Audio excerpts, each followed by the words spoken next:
할 수 있을 때 해야 합니다라는 제목으로 하나님 말씀을 나눌 때 많은 은혜 받으시기를 주의 이름으로 축원드리겠습니다. 라틴어 격언 가운데 이런 문장이 있습니다. 우리 한번 읽어보도록 할까요? 컵과 입술 사이에 많은 일들이 일어난다. 이 격언은 어느 하인과 주인의 얽힌 일화에서 나온 것입니다. 어느 날 하인이 주인이 포도나무를 애지중지하는 것을 보고 정성을 다해 포도나무를 가꾸어 맛이 차고인 포도주를 풍성하게 생산하겠다고 다짐을 합니다.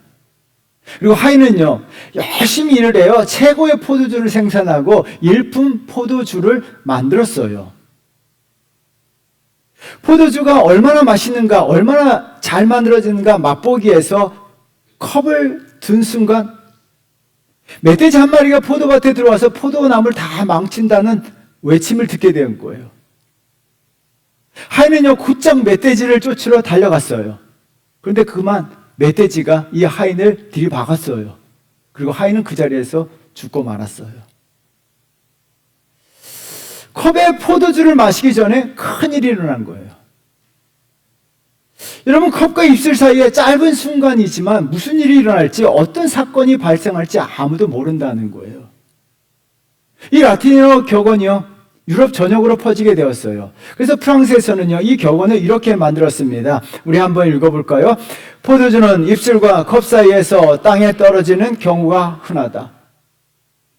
여러분, 열심히 포도주를 만들어 놓고요, 마시려고 하지만 그 포도주가 땅에 그만 떨어지는 거예요. 수고하고 애쓰고 노력하고 열심히 살았는데 그 모든 것들이 허사가 돼버리는 거예요.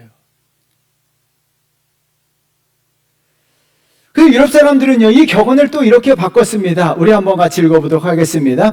할 수 있을 때 하지 않는 자, 하고자 할 때 할 수 없다. 그래서 할 수 있을 때 해야 한다는 거예요. 마실 수 있을 때 빨리 마셔야 한다는 거예요. 우리 인생의 짧은 순간에도요, 짧은 찰나의 순간에도 어떤 일이 벌어질지, 어떤 사건이 발생할지 아무도 모른다는 거예요. 여러분, 그래서 그러므로 말미암아 할 수 있을 때 해야 한다는 거예요. 우리 인생에 무슨 일이 일어날지 여러분 어떻게 아십니까? 여러분 삶에 어떤 사건이 발생한지 여러분 알 수 있습니까?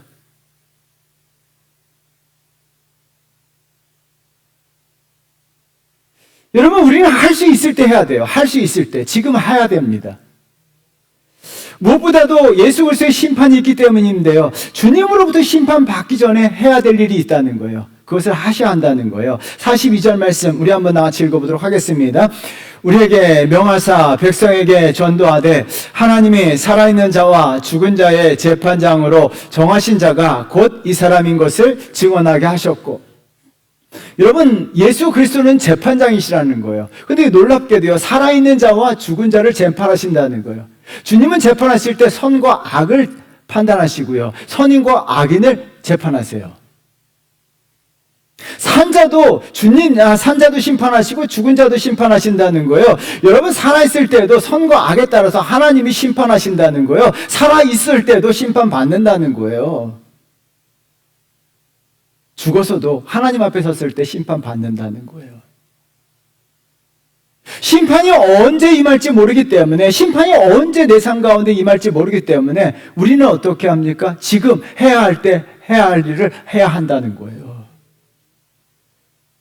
여러분, 우리가 주님의 심판을 받아서는 안 된다는 거예요. 해야 할 일을 하게 되면 주님의 심판을 받는 것이 아니라 우리는 주님께 심판받는 존재가 되어서는 안 된다는 거예요. 베드로는 그것을 강조하고 있어요. 주님은 재판장으로 심판자로 이 땅에 오시는데요, 저와 여러분들은 주님 앞에 재판받기 위해 서는 것이 아니라 주님에게 칭찬받아야 되고 주님에게 인정받아야 되고 주님에게 상을 받아야 될 줄 믿습니다. 우리는요, 하나님 앞에 상을 받는 존재가 되어야 돼요. 재판대 앞에 서는 존재가 아니라 하나님에게 상을 받아야 되고 하나님의 인정과 하나님의 영광을 받아야 될 줄 믿습니다. 그러기 위해서는 어떻게 될까요? 해야 할 때 해야 할 일을 하셔야 한다는 거예요. 여러분, 반드시요, 해야 할 때 해야 할 일을 하셔야 돼요. 우리 인생에 어떤 일이 벌어질지 모르기 때문이에요. 그리고 무엇보다도 주님은 재판장으로 오신다기 때문에요. 그렇다면 우리가 해야 될 일이 무엇인지 여러분 신앙생활하면서 꼭 오늘 말씀 잘 기억하셔서 해야 될 일을 하셔야 돼요. 첫 번째는요, 신앙적 체험을 하셔야 합니다. 신앙적 체험을 하셔야 합니다. 마태, 마가, 누가, 요한, 사복음서에 공동적으로 여러분 씨 뿌리는 비유가 나와요. 사복음서에 공통적으로 나와 있는 사건이라면 굉장히 중요하다는 거죠. 씨를 뿌렸을 때요, 씨를 뿌렸는데 길가, 또한 가시떨기, 바위, 그리고 옥토밭에 떨어졌어요. 옥토밭에 떨어진 씨앗은 30배, 60배, 100배, 10배를 맺었는데요, 다른 세 곳에 떨어진 씨앗들은 다 말라 죽었어요. 근데 누가복음을 보니까요, 누가는요, 바위에 떨어진 씨앗이 죽을 수밖에 없는 이유에 대해서 설명해 놨어요. 독특한 표현을 사용했는데요, 누가복음 8장 6절 말씀 우리 한번 같이 읽어보도록 할까요? 더러는 바위에 떨어짐에 싹이 났다가 습기가 없으므로 말랐고.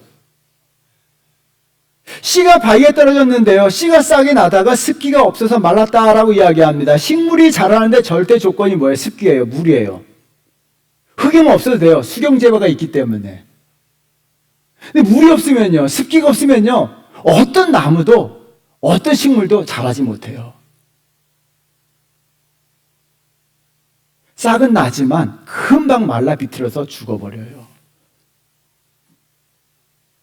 씨는 하나님의 말씀인데요, 하나님의 말씀이 우리 안에 들어와서 자라게 해서는 우리도 마찬가지로 습기가 있어야 합니다. 메마른 영혼은요, 하나님 말씀이 들어가지 않아요. 메마른 영혼이 하나님 말씀을 어떻게 합니까? 받아서 조금 신앙이 자라는 것 같지만 금방 말라 비틀어져요. 왜요? 그 안에 습기가 없기 때문에. 여러분, 신앙이 조금 자라가 신앙 해요. 그리고 어떻게 합니까? 반짝이에요, 반짝. 습기가 없기 때문에 자기 기분에 따라, 자기 감정에 따라 신앙생활을 해요. 기분이 좋으면 어떻게 합니까? 신앙생활 열심히 해요. 교회 생활 열심히 해요. 근데 기분이 상하면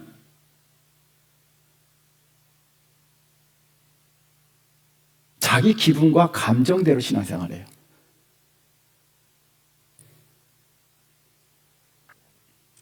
습기가 없기 때문에. 내 영혼에 습기가 있어야 하나님 말씀이 내 속에서 살아나는 줄 믿습니다. 그럼 내 영혼의 습기는 뭘까요? 눈물이에요, 눈물. 그래서 고 이영 선생이 이런 말씀 하셨어요. 우리 한번 같이 읽어보도록 하겠습니다. 기독교에서 눈물의 의미는 생명의 물이다. 다시 한번 읽어볼까요? 읽겠습니다. 시작. 기독교에서 눈물의 의미는 생명의 물이다. 그럼 눈물은 뭐예요? 생명의 물이라는 거예요.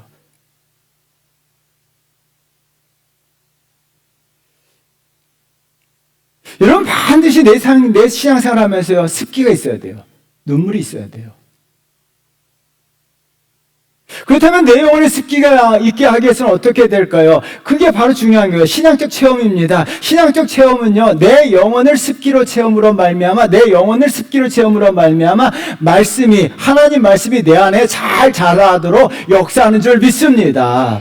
그래서 오늘 본문에 보면 베드로가 증인, 증언이라는 단어를 사용했습니다. 39절 말씀 우리 한번 같이 읽어보도록 할까요? 우리는 유대인의 땅과 예루살렘에서 그가 행하신 모든 일의 증인이라. 그를 그들이 나무에 달아 죽였으나, 40절이요, 하나님이 사흘 만에 다시 살리사 나타내시되. 베드로는 증인이다, 자기 자신의 증인이다라고 이야기합니다. 증인은 어떻게 해요? 보고 듣고 느끼고 체험한 사람을 증인이다라고 이야기해요. 예수 그리스도께서 십자가에 죽으셨다는 거예요. 사흘 만에 다시 살아났다는 거예요. 그것을 직접 보고 들었다는 거예요. 이게 증인입니다.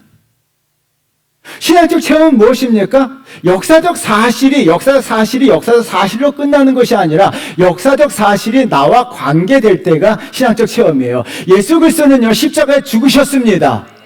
예수 그리스도는 십자가에 죽으셨습니다. 예수 그리스도는 다시 살아나셨습니다. 역사적 사건이에요. 여러분들이 인정하든 인정하지 않든 역사적 사건은 존재합니다. 그럼 신앙적 체험은 뭐예요? 역사적 사건에서 끝나는 것이 아니라 그 역사적 사건이 나와 내 삶과 관계될 때, 역사적 사건을 내가 믿어지게 될 때, 그것이 신앙적 체험이에요. 예수 그리스도께서 십자가에 죽으셨습니다. 왜요? 나를 위해서. 예수 그리스도께서 십자가에 죽으셨습니다. 왜요? 나를 위해서. 믿어지는 분도 있지만 절대 안 믿는 분도 있어요. 신앙적 체험을 하게 되면요, 예수 그리스도께서 십자가에 죽으신 것이 내가 믿어지는 거예요. 나를 위해서 죽으셨다는 것이. 예수 그리스도께서 3일 만에 다시 살아나셨습니다. 나를 위해서요. 여러분 이 사실을 믿으십니까? 그래서 베드로와 사도 바울이 이런 고백을 합니다. 갈라디아서 2장 20절에 읽어보도록 하겠습니다. 내가 그리스도와 함께 십자가에 못 박혔나니 그런즉 이제는 내가 사는 것이 아니요 오직 내 안에 그리스도께서 사시는 것이라. 이제 내가 육체 가운데 사는 것은 나를 사랑하사 나를 위하여 자기 자신을 버리신 하나님의 아들을 믿는 믿음 안에서 사는 것이라. 사도 바울이 뭐라고 고백합니까? 예수 그리스도께서 십자가에 죽으셨다는 거예요. 나를 위하여. 여러분, 예수 그리스도의 십자가 죽으신 역사적 사실이 나를 위해서 믿어지게 된 것, 나를 위해 죽으셨다는 것이 믿어지게 되는 것이 신앙적 체험인 줄 믿습니다. 제가 신학대학에 입학했을 때 선배들이 저희 충신대학에서 흔히 하는 이야기가 있어요. 1학년 때 목사 되기 위해서 입학했다가 2학년 되면 신앙이 좀 떨어져서 장로 된다고 하고 3학년이 되면 집사 된다고 하고 4학년 때 무신론자가 되어서 졸업한다라고 이야기해요. 실제적으로 저희 친구들 가운데 무신론자 되어서 교회 안 다니는 친구들도 있어요. 저도 신학대학 입학하기 전까지 고등학교 때까지 열심히 교회 다녔어요. 그냥 믿으면 되는 줄 알고. 대학에 와서 신학을 어설프게 공부하기 시작했어요. 어설프게. 그러자 의심이 왜 이렇게 많이 생기는지 몰라요. 대학교 4학년 때예요. 신학대학원에 입학하는데 성경 과목이 시험에 들어가 있어요. 도서관에서 성경을 읽는데요. 창세기를 열심히 줄쳐가면서 동그라미 쳐가면서 열심히 읽다가 구약성경 다 끝나고 신약성경이 넘어왔어요. 마태복음에서요. 도서관에서 성경 시험을 공부하기 위해서 성경을 읽고 있는데 예수 그리스도께서 십자가에 죽으셨다는 그 사건이, 죽으시는 그 사건이 묘사되면서요. 거기서 바로 제가 펑펑 울었어요. 얼마나 많이 눈물을 흘렸는지 성경책이 다 젖었어요. 그것도 모르고 그냥 그 자리에서 펑펑 울렸어요. 예수께서 나를 위해서 죽으셨구나.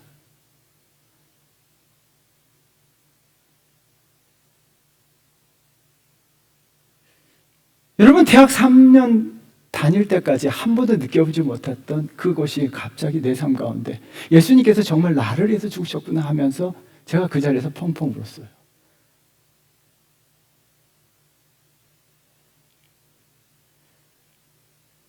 여러분, 신앙적 체험을 하고 이후부터는요, 믿어지기 때문에 믿을 수밖에 없었던 거예요. 막 믿어지는 거예요. 성경이 다 믿어지는 거예요.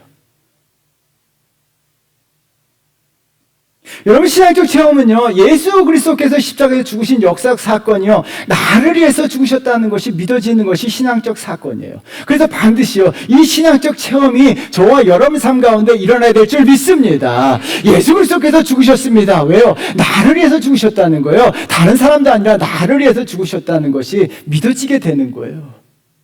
그 체험이 저와 여러분의 인생 가운데 반드시 나타나셔야 합니다. 그렇다면 어떻게 신앙적 체험을 할 수 있을까요? 기독교 신앙은 능동태와 수동태가 다 들어가 있어요. 그래서 문법적으로 해석이 되지가 않아요. 기독교 신앙은요. 수동태로요, 신앙적 체험은 하나님이 주시는 은혜예요. 하나님이 은혜를 부어주심으로 인하여 믿어지게 되는 역사가 일어나는 줄 믿습니다. 하나님이 은혜를 부어주셔야 돼요. 그래서 여러분, 하나님이 특별한 은혜입니다. 하나님이 저를 사랑하셨기 때문에 저에게 특별한 은혜를 부어주셨습니다. 부어주심으로 말미암아 어떻게 합니까? 예수 그리스도께서 나를 위해서 십자가에 죽으셨다는 것이 믿어지게 되는 거예요. 나는 믿지 않으려고 했습니다. 의심했습니다. 그럼에도 불구하고 믿어지게 되는 거예요. 나도 모르게 믿어지게 되는 거예요. 이 믿음이 흔들리지 않게 되는 거예요. 이제 이 믿음이 흔들리지 않습니다. 무슨 일이 있어도 예수 그리스도께서 나를 위해서 죽으셨다는 이 믿음이 흔들리지가 않아요. 하나님께서 저에게 주신 특별한 은혜입니다. 이 은혜를 받으셔야 될 줄 믿습니다. 그런데요, 또한 능동적으로요. 능동적으로 그럼 이 은혜를 받기 위해서는 어떻게 됩니까? 능동은 내가 주관이에요. 신앙적 삶에 관심이 있어야 돼요. 신앙적 삶에 관심을 가질 때 하나님의 폭풍 같은 은혜가 부어지게 되는 거예요. 여러분 33절 말씀 우리 한번 나같이 읽어보도록 하겠습니다.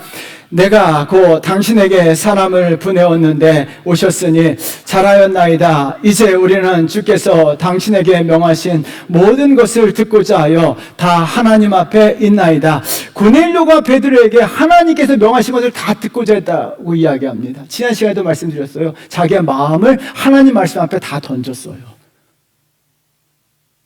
여러분 지금 하나님 말씀 앞에 여러분 마음을 다 던지셔야 합니다. 여러분 마음이 하나님 말씀 앞에 있어야 될 줄 믿습니다. 그러면 어떤 일이 벌어져요? 44절 말씀 읽어보도록 하겠습니다. 읽겠어요. 베드로가 이 말을 할 때 성령이 말씀 듣는 모든 사람에게 내려오시니, 베드로가 이 말을 할 때라고 이야기합니다. 고넬료와 그의 가족들은 어떻게 해요? 하나님 말씀 듣는데 자기의 마음을 다 던졌어요. 그러자 성령이 그들 가운데 임하신 거예요. 여러분 성령의 부어주심으로 말미암아 베드로가 선포한 모든 말씀들이 믿어지게 되는 거예요. 하나님의 은혜는요, 고넬료와 같이 말씀을 듣다가 예배를 드리다가 기도하는 가운데 찬양을 부르는 가운데 사도 바울처럼 정말 길을 가다가 하나님의 은혜가 부어지는 줄 믿습니다. 그러면 어떻게 해요? 모든 하나님의 은혜로 모든 것이 믿어지게 되는 거예요. 그래서 저와 여러분들은 반드시 하나님의 은혜를 받으셔야 될 줄 믿습니다. 그러기 위해서는 어떻게 해요? 신앙적 삶을 사셔야 돼요. 예배 드리면 그냥 자리에 앉아서 꾸벅꾸벅 졸고 있는 것이 아니라 예배 드릴 때 마음을 다해서 하나님에게 내 마음을 던지셔야 되고요. 정말 찬양을 부를 때 정말 내 마음을 다해서 찬양을 부르셔야 되고요. 기도를 드릴 때 정말 내 마음을 다해서 기도를 드리다 보면요, 하나님의 은혜를 부어주세요. 은혜를 부어주십니다. 그러면 모든 것이 믿어지는 역사가 일어나요. 이것이 신앙적 체험이에요. 여러분 그러면 믿어지게 되면 믿음이 나타나게 되는데요, 믿음이 나타나게 되자 나타나는 현상이 있어요. 43절이에요. 우리 한번 나같이 읽어보도록 하겠습니다. 그에 대하여 모든 선지자도 증언하되 그를 믿는 사람들이 그의 이름을 힘입어 죄사함을 받는다 하였느니라. 그를 믿는 사람들이 그의 이름을 힘입어 죄사함을 받는다라고 이야기해요. 여러분 믿어지게 되면요, 믿음이 생기게 되고 믿음으로 말미암아 죄사함을 받게 돼요. 여러분 믿음으로 죄사함을 받는 줄 믿습니다. 죄사함을 받는다는 표현 속에는 두 가지 의미가 있어요. 하나는요, 자신의 죄를 회개한다는 거예요. 여러분 자신의 죄를 회개함으로 말미암아 눈물을 흘릴 수밖에 없어요. 여러분 내가 하나님 앞에 나아갈 때요, 정말 하나님을 믿어지게 되니까요, 하나님 말씀이 믿어지게 되자 제일 먼저 나타나는 현상은 하나님 앞에 내 죄를 회개하게 되더라고요. 제가 도서관에서 눈물을 흘리면서 그 자리에서 하나님 앞에 회개했어요. 내 죄가 너무나 큰 거예요.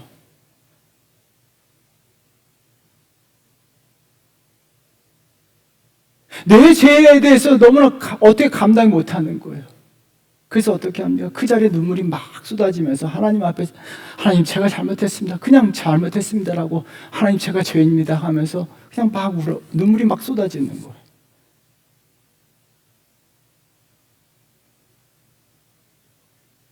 죄 사함을 받는다는 것은 다른 하나는 십자가 은혜를 생각한다는 거예요. 죄 사함은 십자가의 보혈로 이루어지기 때문이에요. 주님의 십자가를 생각하면 눈물이 난다는 거예요. 제가 미국에서 달라스 신학교 하워드 핸드릭슨 교수님이 계세요. 제가 그분 때문에 달라스 신학교를 유학한 거예요. 이분이 살아계셨을 때 그분의 수업을 한 번이라도 듣고 싶어서 정말 열심히 공부해서 그 학교에 들어가게 된 거예요. 이분이 제 수업할 때 84세셨어요. 근데 한쪽은 애꾸셨어요. 그래서 항상 아대를 이렇게 감은 아대를 타고 다니고 한쪽 눈으로 수업하세요. 근데 이분이 수업하다 말다 예수 그리스도 십자가 이야기하면요, 한쪽 눈에서 눈물이 쭉 흘러요.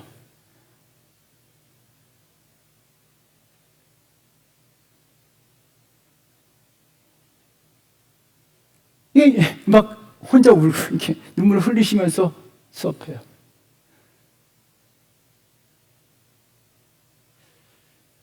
그러면서 이분이 하신 말씀이 기억나요.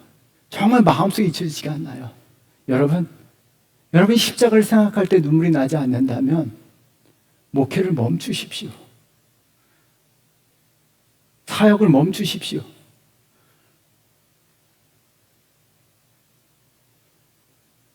내려놓으십시오. 여러분 영혼이 메마른 겁니다. 여러분 신앙을 점검해 보십시오. 여러분 지금 십자가 하면서 생각하는데 아무런 감동이 없다면 여러분 사역 내려놓으셔야 돼요. 직분 내려놓으셔야 돼요. 장로? 권사? 내 영혼이 메말랐는데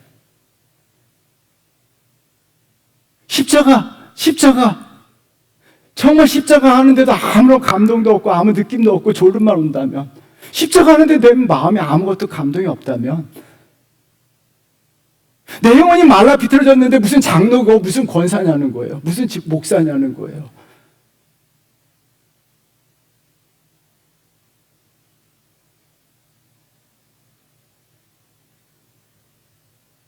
만왕의 왕 내 주께서 왜 고초당했나, 이 벌레 같은 날이에요. 여러분 십자가에서 죽으셨는데, 이 벌레 같은 날이에도 죽으셨는데, 그 은혜 그 사랑을 기억하는데 감동에 아무런 감동이 없다면 다 내려놓고 정말 한번 진지하게 기도해 보라는 거예요. 저는 여러분들도 그랬으면 좋겠어요. 장로님, 권사님들, 정말 내가 십자가 할 때마다 내가 감동이 없고 눈물이 나지 않는다면 여러분 직분 내려놓으셔야 돼요.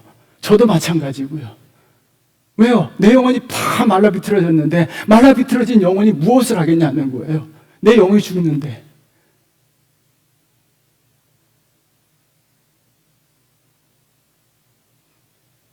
여러분 신앙적 체험이 없으면요, 십자가 앞에 눈물 흘리는 것을 이해하지 못해요. 그리고 왜 우냐라고 이야기해요. 왜 울고 있느냐? 여러분 예수님께서 나를 위해서 죽으셨는데, 나를 살리시기 위해서 십자가에 피 흘려 죽으셨는데, 그 고난을 당하셨는데, 내가 정말 아무런 감동도 없고 아무런 느낌도 없고 그냥 역사적 사실에 불과하다고 한다면 바위에 씨앗이 떨어진 것과 마찬가지예요. 교회는 다녀요. 반짝합니다. 그러면 어떻게 해요? 그 신앙이 자라지 못해요. 말라 비틀어지는 거예요. 내 영혼이 말랐기 때문에요.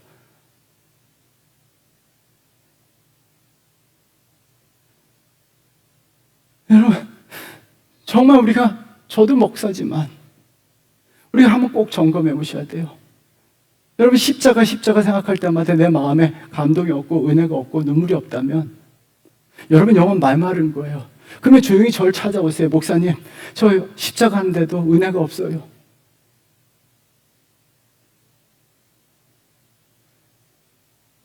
직분, 사역 내려놓으셔야 돼요. 그리고 다시 한번 내 신앙을 점검하셔야 돼요. 내 신앙을 점검하셔야 돼요. 정말 내가 십자가의 은혜, 신앙적 체험을 하고 있는가 점검하셔야 돼요. 왜요? 예수 그리스도께서 재판장으로 오세요. 신앙적 체험이 없으면요, 나는 교회 다닌다고 했지만 내 영혼은 메말랐어요. 말라 비틀어져 죽은 영혼이에요. 씨앗이 자라지 못합니다.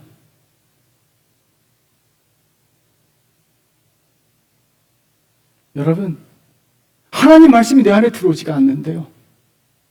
하나님 말씀이 내 안에서 죽어버리는데요. 하나님 말씀이 내 안에서 죽어버리는데요. 하나님 말씀이 내 안에서 죽어버려요. 습기가 없으면요. 그래서 겉으로는 신앙인 척하지만 실제적으로 참된 신앙을 가지지 못하는 거예요. 사랑하는 성도 여러분, 정말 우리가 정말 예수 그리스도께서 나를 위해서 죽으셨다는 신앙적 체험이 있어야 돼요.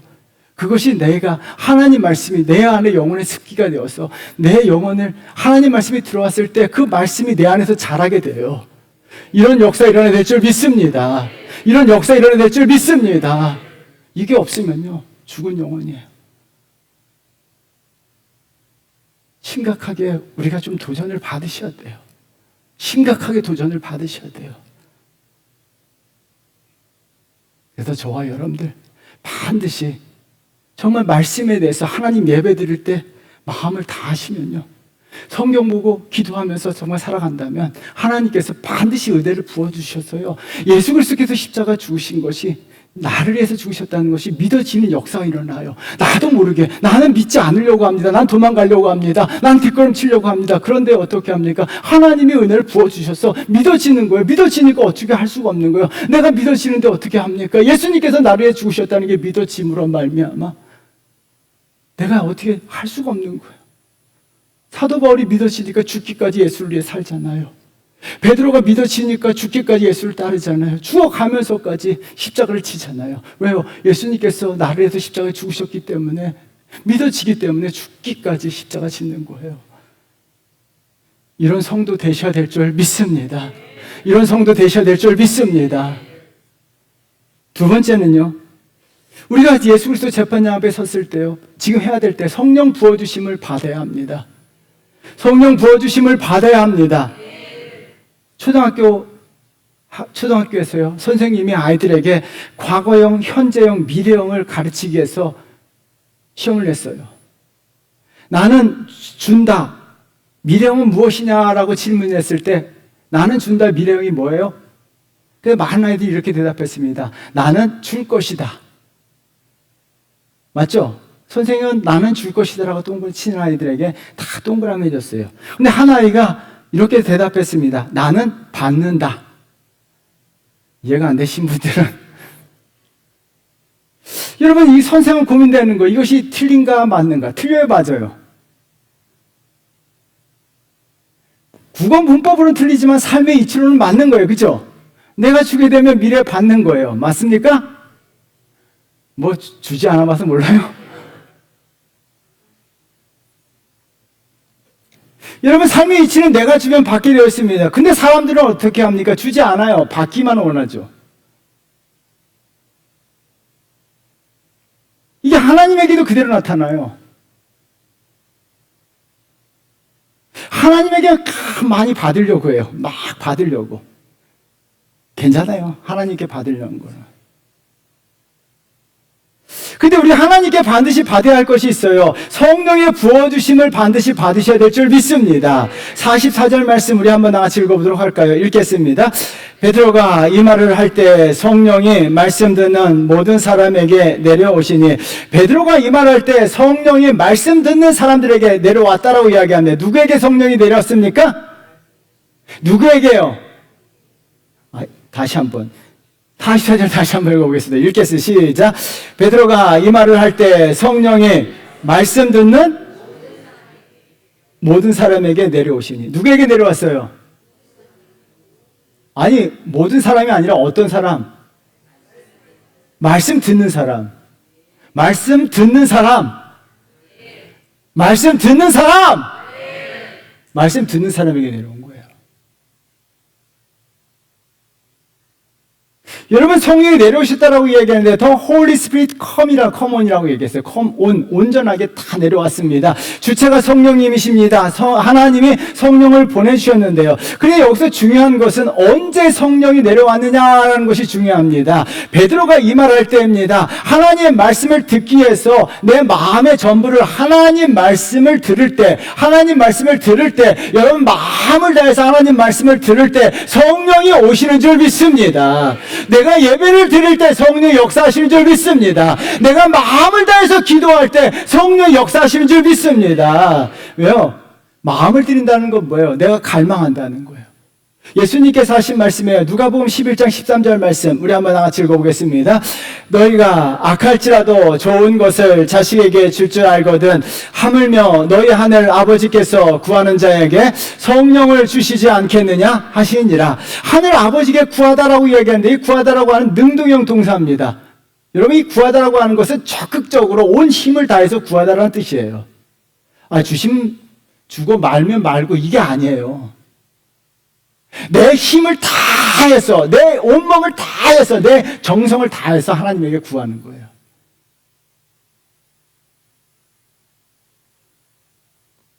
여러분, 마음과 정성을 드리게 될 때, 갈망은요, 내 마음과 정성을 드리는 겁니다. 마음을 들여서 예배하고, 마음을 들여서 찬양하고, 마음을 들여서 말씀을 들으면 하나님께서 반드시 성령을 선물로 주시는 줄 믿습니다. 그럼 내 마음이 지금 어디에 있냐는 거예요. 제가 늘 강조하는 거죠. 내 마음을 예배를 향해서 향하고 있는가, 하나님을 향해서 하고 있는가, 정말 마음을 드리고 있는가, 그냥 앉아 있는가, 늘 점검하셔야 돼요. 여기서 중요한 또 표현이 나와요. 무엇보다도요, 하나님의 사람들이 함께 모여서, 고넬료의 가정이 함께 모였을 때 성령이 역사하셨어요. 사도행전 2장에서는요, 초대교회, 교회 성도들이 함께 다 교회에서 모여서 예배하고 기도할 때 성령이 역사하셨어요. 그래서 중요한 게 있어요. 교회가 중요합니다. 교회가 중요합니다. 교회가 중요합니다. 사람들이 교회를 굉장히 거부해요. 근데 이어령 선생이 이런 말 했습니다. 우리 한번 같이 읽어보도록 할까요? 식당이라고 다 맛있는 음식이 나오던가, 병원 간다고 다 병이 낫던가, 극장에 가면 재미있는 영화만 있는가, 그래도 배고프면 식당을 찾아가듯이 교회가 다 영적인 것은 아니지만 메마른 사람이 찾아갈 곳은 교회가 아닌가. 부패한 교회가 있다고 해서 교회에 가지 말라는 것은 병원 의사가 오진하여 죽었다고 아파도 병원 가지 말라는 말과 같다. 현대 한국교회 성도들, 사람들 가운데 교회 사람들이 이상하다, 교회 다니는 사람들이 이상하다 해서 교회를 가는 걸 거부해요. 여러분, 의사들도 오진해서 사람을 죽여요. 의사가 오진해서 사람을 죽였다고 해서 난 죽어도 병원 안 가겠다 하는 사람과 똑같다는 거예요. 교회 안 가겠다는 사람은요. 교회는요, 문제가 많은 곳이에요. 교회는요, 현대 교회에 다니는 사람들, 교회 다니는 사람들, 이상한 사람들이 굉장히 많아요. 교회는요, 정상적이지 않은 사람들이 되게 많아요. 교회는요, 별의별 사람들이 다 있어요. 세상 사람들이 이야기하는 싸가지 없는 사람도 교회에 있어요. 그런데요, 여러분, 중요한 게 있어요. 온전하면요, 교회 다닐 필요가 없어요. 여러분이 같이 퍼펙하면요, 여러분이 퍼펙하다 생각하시는 분은요, 교회 다니지 마세요. 나는 죄도 없고 허물도 없고 실수도 없고 잘못도 하지 않는다. 교회 다니지 마세요. 절대 교회 다니지 마세요. 그런 분은 교회가 필요 없어요. 나는 정말 도덕적으로, 윤리적으로, 심리적으로, 정신적으로 완전하다. 교회 다니지 마세요. 교회 다닐 필요가 없어요. 왜요? 내가 온전한데. 예수님도 필요 없어요. 예수님께서 하신 말씀이 있어요. 여러분, 마가복음 2장 17절 말씀 우리 한번 같이 읽어보도록 하겠습니다. 예수께서 들으시고 그들에게 이르시되 건강한 자에게는 의사가 쓸데없고 병든 자에게라 쓸데있느니라. 나는 의인을 부르러 온 것이 아니요 죄인을 부르러 왔다라고 이야기해요. 교회는 의인들이 모인 곳이 아니라 죄인들이 모인 거예요. 저도 죄인이고 여러분도 죄인입니다. 죄인 아니신 분들은 교회 안 다녀도 상관없어요. 왜요? 예수님 필요 없기 때문에. 교회는요, 죄인들이 모였기 때문에 문제가 많은 거예요. 교회가 문제 없으면요, 그 교회가 이상한 교회예요. 교회가 아무 문제 없다? 그 교회 정말 이상한 교회예요. 사람들이 모이지 않았기 때문에 문제가 없는 거예요. 사람이 한 명도 없어 봐요. 그럼 문제 하나도 안 일어나요. 사람이 많으면 많을수록 교회 문제투성이에요. 왜요? 죄인들이 모였기 때문에. 옆 사람 잘 보세요. 죄인 중에 죄인입니다. 여러분, 저 잘 보시면요, 저 죄인 중에 괴수예요. 죄가 많아요. 장로님 항상 웃지만은 죄인입니다. 많은 죄인이 아닌 척해도요, 죄인이에요. 권사님들도 마찬가지고요. 다 죄인이에요. 그래서 교회가 문제가 많은 거예요. 그래서 교회에 다녀야 되고요. 그래서 예수님이 필요한 줄 믿습니다. 여러분, 무엇보다도 교회에서요. 그래서 어떤 얘기가, 교회에서 죄인들이기 때문에 교회 열심히 다녀야 돼요. 교회에 모여서 함께 모여서 예배할 때, 하나님을 찾을 때, 그때가 바로 성령의 역사십니다. 고넬료의 가정들이 다 모여서 하나님 말씀을 듣고 고넬료의 가족 전체가 한 자리에 모여서 기도할 때, 그때 성령의 역사하신 줄 믿습니다. 여러분, 사도행전 2장에서요 죄인들이 다 모였습니다. 하나님 의심 많던 사람들이 모였습니다. 예수님을 부인했던 사람들이 모였습니다. 거짓말쟁이가 모였습니다. 욕을 하던 사람이 모였습니다. 그들이 다 모여서 교회에서 모여서 함께 예배하고 함께 기도하고 함께 진심으로 찬양하게 될 때, 그때 성령이 역사하신 줄 믿습니다. 그때 성령이 역사하신 줄 믿습니다. 그래서 교회가 중요한 거예요. 그래서 교회가 중요한 거예요. 함께 모여 예배할 때 성령이 역사하시기 때문에요. 여러분, 그렇다면 우리가 성령이 임했는지 어떻게 알 수 있을까요? 44절이에요. 우리 한번 같이 읽어보도록 하겠습니다. 읽겠습니다. 베드로가 이 말을 할 때 성령이 말씀 듣는 모든 사람에게 내려오시니, 말씀 듣는 모든 사람에게 성령이 내려오셨다라고 이야기하는데요. 여러분, 말씀 듣는 사람들은 성령이 내려왔음에도 불구하고 전혀 인식하지 못해요. 성령이 강림하는 순간 어떤 불같은 성령의 역사에서 휘악 이런 소리가 나면 좋은데 아무 소리도 안 나요.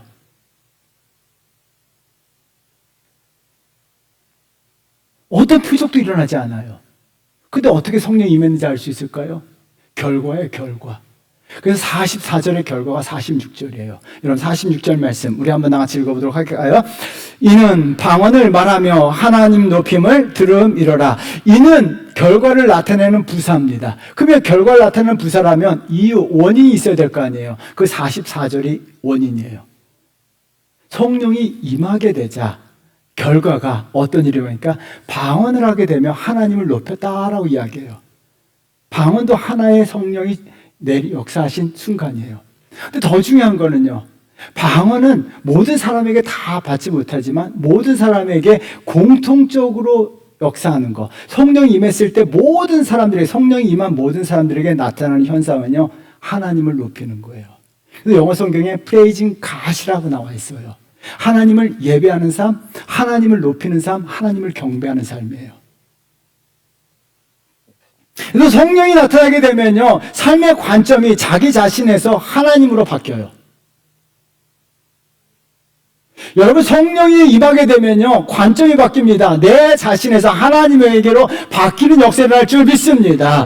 그래서 어떻게 합니까? 죄인들이 교회에 모였음에도 불구하고 성령이 교회 가운데 임하게 되면요, 죄인들의 역사가 바뀌게 됩니다. 어떻게? 관점이 바뀌는 거예요. 자기 중심에서 하나님 중심으로 바뀝니다. 그래서 어떻게 해요? 자기는 낮춥니다. 그리고 하나님을 높여요. 할렐루야! 자기를 낮추고 하나님을 높이는 사람이 성령 받은 사람인 줄 믿습니다. 또한 자기를 인정해달라고 하는 사람도 없어요. 자기를 대우해달라고 하는 사람도 없어요. 나를 대접해달라고 하는 사람도 없어요. 그리고 자기 자랑하는 사람이 한 명도 없어요. 자기 자랑하는 사람이 없는 거예요. 교회 왔는데 성령이 임하게 되니까 자기 자랑하는 사람이 없는 거예요. 내가 왜요? 성령이 임하게 되자 자기가 없어져요. 그리고 하나님이 높이는 거예요. 할렐루야. 성령 받은 역사가요, 제일 먼저 나타나는 것은 자기가 없어지는 거예요. 자기 자랑이 심하다? 아직 성령 받지 못한 거예요.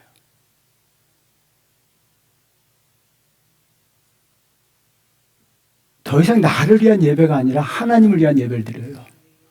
내가 축복받기 위해서 예배 드리는 것이 아니라 하나님의 영광을 위해서 예배 드려요. 그래서 어떻게 하면 찬양이 달라져요. 여러분, 찬양 부를 때 보면 기분이 좋을 때는 막 부르다가 기분이 안 좋은 날은 이러고 있고. 왜요? 자기 중심이기 때문에. 공과 사는 구분하셔야 돼요. 예배는 공적인 거예요. 내 기분은 사적인 거예요. 그럼 어떻게 합니까? 성령 받은 사람은 내 기분이 안 좋아요, 감정이 안 좋아도 하나님을 높이는 데는 전심을 다해요. 예배가 달라져요. 왜요? 내 몸은 피곤합니다. 졸려요.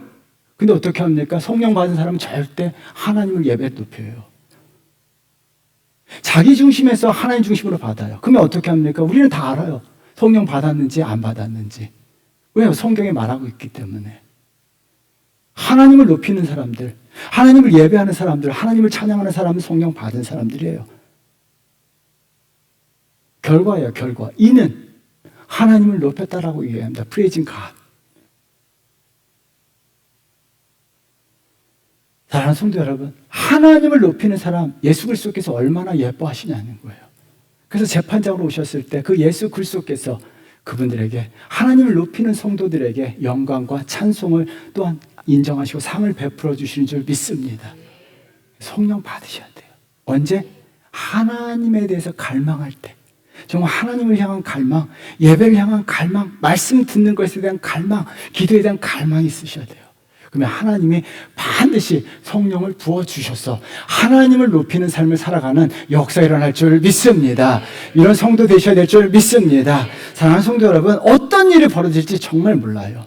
하나님의 재판장으로, 예수님은 재판장으로 이 땅에 오세요. 그렇다면요, 우리가 주님의 심판을 받는 자가 아니라 주님의 심판과 재판받는 자가 되어서는 안 돼요. 재판받는다는 것은 무엇을 의미하여? 죄가 있다는 거예요. 재판받아서는 안 돼요. 재판받는다는 것은 내가 죄가 있기 때문에 재판받는 거예요. 주님의 재판장에 오셨을 때 그 재판대 앞에 서는 것이 아니라 우리는요, 하나님께 영광을 받아야 되고 칭찬을 받아야 되고 하나님의 상과 축복과 은혜를 받으셔야 될 줄 믿습니다. 그러기 위해서는 어떻게 해야 돼요? 반드시 신앙적 체험을 하셔야 돼요. 이 신앙적 체험이 있어야 돼요. 내 영혼이 메마른 습기가 되었어요. 메마른 바위에 떨어진 습기 없는 영혼이 돼서는 안 돼요. 여러분, 교회 아무리 오래 다녀도요, 겉으로는 신앙생활을 하지만 영혼이 메말라 죽어 있는 거예요.